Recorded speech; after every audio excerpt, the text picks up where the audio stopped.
Ma credo che è importante per noi favorire questo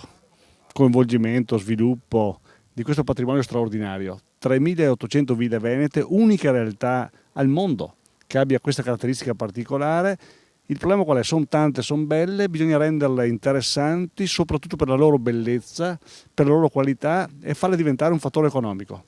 Oggi sono belle, impegnative e allora attraverso la cultura,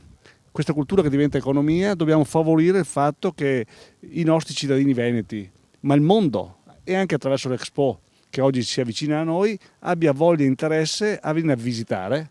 visitando venga in qualche modo a gustarsi le nostre bellezze e a favorire la nostra economia. 20 ville che offrono spettacoli, che offrono intrattenimento, favoriscono la comunicazione di queste nostre bellezze e con la comunicazione noi siamo interessati che il turismo culturale, il turismo che spende di più fra l'altro, il turismo di città d'arte che è quello che cresce in Veneto, sta crescendo in controtendenza e spende molto, 140 euro al giorno spende un turista di città d'arte su un PIL veneto di circa il 10% dato al turismo rispetto ai nostri 16 milioni di turisti, e allora credo che questo patrimonio vada messo a disposizione, vada valorizzato proprio in funzione di creare economia e lavoro in Veneto.